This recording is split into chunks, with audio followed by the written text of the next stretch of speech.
Curious ka ba kung paano namin binubuo ang isang laundry shop from scratch? Let me walk you through our 4-level process. And trust me, every step matters. Una sa lahat, Level 1 inspection process. Pumupunta kami sa location mo, sinusukat ang area, at tinitingnan namin kung saan ideal ilagay ang machine, ang counter table, ang LPG, at ang water tank. Dito namin tinitiyak na feasible ang space mo para sa isang laundry shop, bago pa man kami magsimula ng kahit ano.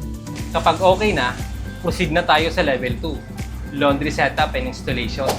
Dito na gagawin ang plumbing line, gas line, electrical line, at duct line. In the carpentry work like cabinets, machine housing, and counter table.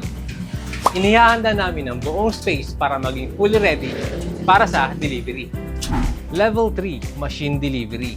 Dito na darating ang iyong brand new hire machines, safely delivered straight to your shop. And this is the exciting part kasi dito mo mararamdaman na malapit na maging reality ang iyong laundry business. At ang pinakahuli, Level 4, machine installation, na kung saan dito namin gagawin ang unboxing, machine installation, programming, machine testing, and a full training para comfortable ka at confident sa pag-operate ng iyong shop.